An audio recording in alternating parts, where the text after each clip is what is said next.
Mini పిజ్జాలు చేయడానికి పిండిని ఈ ప్రాసెస్లో కలిపితే చాలా బాగుంటాయండి.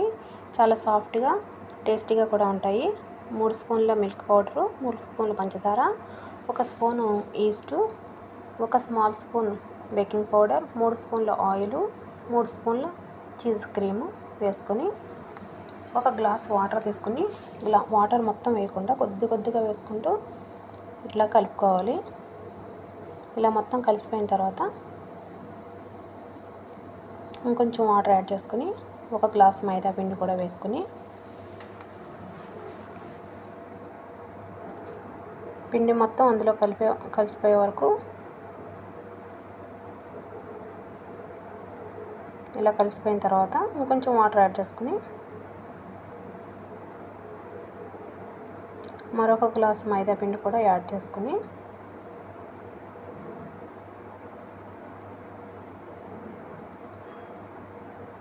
ఇది 2వ గ్లాస్ అండి.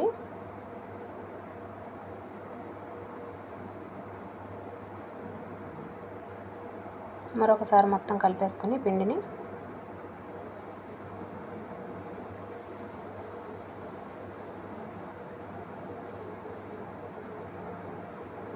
ఇంకొంచెం వాటర్ యాడ్ చేసుకొని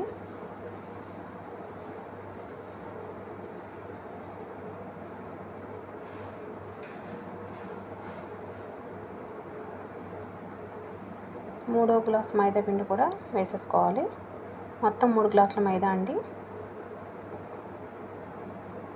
పిండి మొత్తం బాగా ఉండలు లేకుండా కలిపేసుకున్న తర్వాత అరచేతికి కొద్దిగా ఆయిల్ రాసుకుని పిండి మొత్తం దగ్గరగా చేసుకుని ఒక బౌల్కి కొద్దిగా ఆయిల్ వేసి మొత్తం స్ప్రెడ్ చేసి ఈ పిండి ముద్దని మొత్తం ఆ బౌల్లో వేసేసుకుని అస్సలు కొంచెం కూడా గాలి వెళ్ళకుండా ఉండేట్టుగా మొత్తం క్లోజ్ చేసేయాలండి.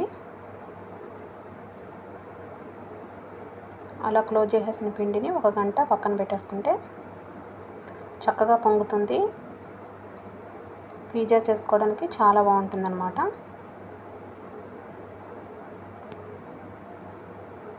పిజ్జాలైనా ఫతాయర్లైనా చాలా టేస్టీగా ఉంటాయి.